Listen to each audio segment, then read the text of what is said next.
ശിരസയ്യ ദശമുഖനോ മോക്ഷത്തിനൊരു പടി കടന്നയ്യ കൊയ്തെടുത്തു ശ്രീരാമൻ രണ്ടാം ശിരസയ്യ ദശമുഖനോ മോക്ഷത്തിനിരുപടി കടന്നയ്യ ആഞ്ജനേയ സ്വാമി അരികത്ത് രാമരാമേതി ജപിച്ചങ്ങു നിന്നു ലക്ഷ്മണന്റെ ഉള്ളിനകത്തൊരു പൂത്തിരി കത്തി വിരിഞ്ഞങ്ങു നിന്നു ആഞ്ജനേയ സ്വാമി അരികത്ത് രാമരാമേതി ജപിച്ചങ്ങു നിന്നു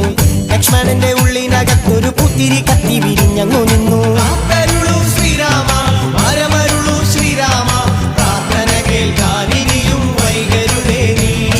കാത്തരുളൂ ശ്രീരാമ വരമരുളൂ ശ്രീരാമ പ്രാർത്ഥന കേൾക്കാനിരിയും വൈകരുതേ നീ ഒന്നാനാം അമ്പെടുത്ത് രാമനയണ നേരമതയോ ലങ്കേശൻ രാവണന്റെ നെഞ്ചിലിടുക്കിയായി വല്ലാതെ